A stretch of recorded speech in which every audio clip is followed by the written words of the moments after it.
Hi friends, welcome back to my YouTube channel. GRB gulab jamun ಮಿಕ್ಸಿಂದ ಇವತ್ತು ತುಂಬಾ ಟೇಸ್ಟಿಯಾದಂಥ ಜಾಮೂನನ್ನು ಹೇಗೆ ಮಾಡೋದು ಅಂತ ನೋಡೋಣ. ಈ GRB ಪೌಡರನ್ನು ಯೂಸ್ ಮಾಡೋದ್ರಿಂದ ಚೆನ್ನಾಗಿ ಬರೋದಿಲ್ಲ ಅನ್ಕೊತಾರೆ ಕೆಲವರು ಜಾಮೂನು, ಅದು ತುಂಬಾ ಸಾಫ್ಟಾಗಿ ಬರುತ್ತೆ. ಹಾಗಿದ್ರೆ ಬನ್ನಿ ಹೇಗೆ ಮಾಡೋದು ಅಂತ ನೋಡೋಣ. ಮೊದಲಿಗೆ ಒಂದು ಪಾತ್ರೆನ ತೊಗೊಂಡು ಅದಕ್ಕೆ ಸ್ವಲ್ಪ ಸಕ್ಕರೆನ ಹಾಕ್ಕೊಂಡು ಸ್ವಲ್ಪ ನೀರನ್ನು ಹಾಕ್ಕೊಂಡು ಚೆನ್ನಾಗಿ ಪಾಕ ಮಾಡ್ಕೊಳ್ಬೇಕು. ಇದಕ್ಕೆ ಸ್ವಲ್ಪ ಪುಡಿ ಮಾಡಿದಂಥ ಏಲಕ್ಕಿ ಪೌಡರನ್ನು ಹಾಕ್ಕೊಂಡು ಚೆನ್ನಾಗಿ ಮಿಕ್ಸ್ ಮಾಡಿಕೊಂಡು ಒಂದು ಸ್ವಲ್ಪ ಅಂಟು ಬರೋವರೆಗೂ ಪಾಕ ಮಾಡ್ಕೊಳ್ಳಿ. ನೀವು ನೀರು ಮತ್ತು ಸಕ್ಕರೆನ ಎಷ್ಟು ಜಾಮೂನ್ ಮಾಡ್ತೀರೋ ಅದರ ಅಳತೆಗೆ ಕರೆಕ್ಟಾಗಿ ಹಾಕ್ಕೊಳ್ಳಿ. ಪಾಕ ಆಗೋಷ್ಟರಲ್ಲಿ ಒಂದು ಜಾಮೂನ್ ಪ್ಯಾಕೆಟನ್ನು ತಗೊಂಡಿದ್ದೀನಿ GRBದು.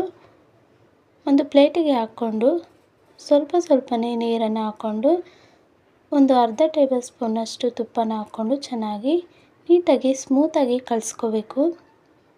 ಚಪಾತಿ ಹಿಟ್ಟು ಕಲಿಸ್ತೀವಲ್ಲ ಆ ರೀತಿ ನಾದ್ಬಿಟ್ಟೆಲ್ಲ ಕಲಿಸ್ಬಾರ್ದು, ನೀಟಾಗಿ ಸುಮ್ಮನೆ ಸ್ಮೂತಾಗಿ ಕಲಿಸ್ಕೊಳ್ಬೇಕು.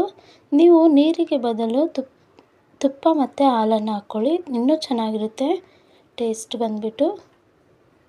ನೋಡಿ, ಈ ರೀತಿ ಸ್ವಲ್ಪ ಸಾಫ್ಟಾಗಿ ನೀಟಾಗಿ ಕಲಿಸ್ಕೊಂಡು ಈ ರೀತಿ ಮುಚ್ಚಿಟ್ಬಿಡಿ. ಸ್ವಲ್ಪ ಹೊತ್ತು ಒಂದು 5 ನಿಮಿಷ ಮುಚ್ಚಿಟ್ರೆ ಸಾಕು. ನೋಡಿ, ಇಲ್ಲಿ ಪಾಕ ಎಲ್ಲ ಸ್ವಲ್ಪ ಎಲ್ಲ ಆಗೋಕ್ಕೆ ಬಂದಿದೆ. ಈಗ ಸಕ್ಕರೆ ಎಲ್ಲ ಕರಗಿದೆ. ಇದಕ್ಕೆ ಸ್ವಲ್ಪ ಕಲರನ್ನು ಹಾಕ್ಕೊಳ್ತಾ ಇದ್ದೀನಿ.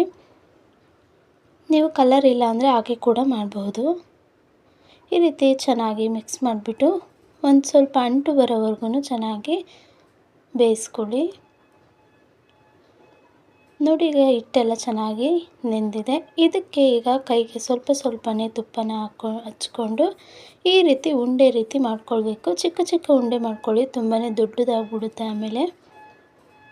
ನೋಡಿ, ಈ ರೀತಿ ಉಂಡೆ ಮಾಡ್ಕೊಳ್ಬೇಕು. ನಾನು ಒಂದು ಕೈಯಲ್ಲಿ ಫೋನ್ ಹಿಡ್ಕೊಂಡಿದ್ದೀನಿ, ಆದ್ದರಿಂದ ಒಂದೇ ಕೈಯಲ್ಲಿ ತಟ್ಟೆಯಲ್ಲಿ ತೋರಿಸ್ತಾ ಇದ್ದೀನಿ ಹೇಗೆ ಮಾಡೋದು ಅಂತ.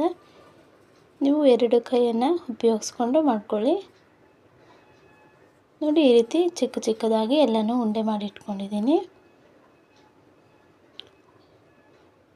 ತುಂಬಾ ಸಾಫ್ಟಾಗಿ ಬರುತ್ತೆ. GRB ಗುಲಾಬ್ ಜಾಮೂನು ನಾನು ಯಾವತ್ತೂ ಮಾಡಿರಲಿಲ್ಲ, ಆದರೆ ಫಸ್ಟ್ ಟೈಮ್ ಮಾಡ್ತಿರೋ ತುಂಬಾ ಸಾಫ್ಟಾಗಿ ಬಂತು. ತುಂಬಾ ಚೆನ್ನಾಗಿತ್ತು ಕೂಡ ಟೇಸ್ಟು. ಕೆಲವರು GRB ಚೆನ್ನಾಗಿರೋದಿಲ್ಲ ಅಂತ ಹೇಳ್ತಾರೆ. ನಾವು ಮಾಡೋ ವಿಧಾನ ಚೆನ್ನಾಗಿದ್ರೆ ಯಾವುದಾದ್ರೂ ಚೆನ್ನಾಗಿರುತ್ತೆ. ತುಂಬಾ ಸಾಫ್ಟಾಗಿರುತ್ತೆ. ನೀವು ಕೂಡ ಮಾಡಿ, ಮಕ್ಕಳಿಗೆ ತುಂಬಾ ಇಷ್ಟ ಆಗುತ್ತೆ.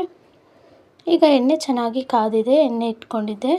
ಎಣ್ಣೆ ಚೆನ್ನಾಗಿ ಬಿಸಿ ಆದ ನಂತರ ಇದಕ್ಕೆ ಒಂದೊಂದೇ ಜಾಮೂನನ್ನು ಹಾಕ್ಕೊಂಡು ಮೀಡಿಯಮ್ ಫ್ಲೇಮಲ್ಲಿ ಇಟ್ಕೊಂಡು ಚೆನ್ನಾಗಿ ಫ್ರೈ ಮಾಡ್ಕೊಳ್ಬೇಕು. ಯಾವುದೇ ಕಾರಣಕ್ಕೂ ಹೈ ಫ್ಲೇಮಲ್ಲಿ ಫ್ರೈ ಮಾಡಬೇಡಿ, ಯಾಕೆಂದರೆ ಒಳಗೆಲ್ಲ ಬೆಂದಿರೋದಿಲ್ಲ ಜಾಮೂನು.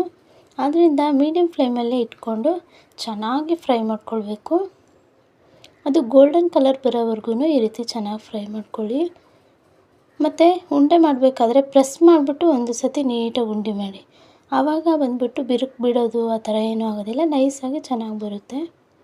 ನಾವು ಸುಮ್ಮನೆ ಹಿಂಗೆ ಅಂದ್ಬಿಟ್ರೆ ಉಂಡೆ ಮಾಡಿದ್ರೆ ಆವಾಗ ಸಾಫ್ಟಾಗಿ ನೀಟಾಗಿ ಬರೋದಿಲ್ಲ, ಎಲ್ಲ ಬಿರುಕು ಬಿಟ್ಟಿರೋ ಥರ ಬರುತ್ತೆ. ಮತ್ತು ಬಿಸಿ ಪಾಕದಲ್ಲೇ ಹಾಕಬಾರ್ದು ಯಾವುದೇ ಕಾರಣಕ್ಕೂ. ಸ್ವಲ್ಪ ತಣ್ಣಗಾದ್ಮೇಲೆ ಪಾಕ ಹಾಕಿ.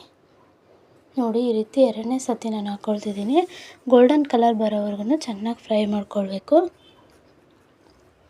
ಮೀಡಿಯಮ್ ಫ್ಲೇಮಲ್ಲಿ ಇಟ್ಕೊಂಡು ಎಣ್ಣೆ 2ನೇ ಸತಿ ಹಾಕ್ಬೇಕಾದ್ರೆ ಬಂದುಬಿಟ್ಟು ಚೆನ್ನಾಗಿ ಕಾದಿರುತ್ತೆ. ಅದರಿಂದ ಫುಲ್ಲು ಲೋ ಫ್ಲೇಮಲ್ಲಿ ಇಟ್ಕೊಂಡು ಫ್ರೈ ಮಾಡ್ಕೊಳ್ಳಿ. ನೋಡಿ, ಈ ರೀತಿ ಗೋಲ್ಡನ್ ಕಲರ್ ಬರಬೇಕು ಚೆನ್ನಾಗಿ. ನೋಡಿ, ಎಷ್ಟು ಚೆನ್ನಾಗಿದೆಯಲ್ಲ. ನೋಡಿ, ಯಾವುದೇ ಬಿರುಕಿಲ್ಲ, ಏನಿಲ್ಲ, ನೀಟಾಗಿ ಎಷ್ಟು ರೌಂಡಾಗಿ ಸೂಪರಾಗಿದೆ. ನೋಡಿ, ಎಷ್ಟು ಚೆನ್ನಾಗಿದೆ. ಮಕ್ಕಳಂತೂ ತುಂಬಾ ಇಷ್ಟಪಟ್ಟು ತಿಂತಾರೆ. ನೋಡಿ, ನೋಡೋದಕ್ಕೂ ಕೂಡ ತುಂಬಾ ಚೆನ್ನಾಗಿದೆ. ಈ ರೀತಿ ಗೋಲ್ಡನ್ ಕಲರ್ ಬಂದರೆ ಸಾಕು.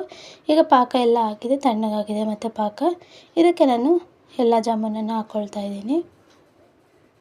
ಹಾಕ್ಕೊಂಡು ಚೆನ್ನಾಗಿ ಮಿಕ್ಸ್ ಮಾಡೋದೇನು ಬೇಡ, ಸ್ವಲ್ಪ ಹಿಂಗೆ ಅಲ್ಲಾಡಿಸ್ಬಿಟ್ಟು ಮುಚ್ಚಿಟ್ಬಿಡಿ. ನೋಡಿ, ಮುಚ್ಚಿಟ್ರೆ ಒಂದು 5 ನಿಮಿಷ ಬಿಟ್ಟರೆ ತುಂಬಾ ಸೂಪರ್ ಸಾಫ್ಟ್ ಆದಂಥ ಮತ್ತು ರುಚಿಯಾದಂತಹ ಜಾಮೂನು ತುಂಬಾ ಚೆನ್ನಾಗಿರುತ್ತೆ.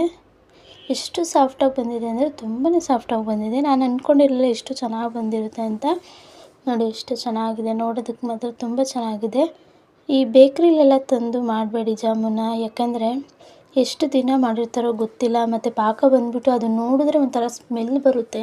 ಅದರಿಂದ ಸ್ವಲ್ಪನೇ ಆಗಲಿ ಮಕ್ಕಳಿಗೆ ಮನೆಯಲ್ಲೇ ಮಾಡಿಕೊಡಿ ಆದಷ್ಟು.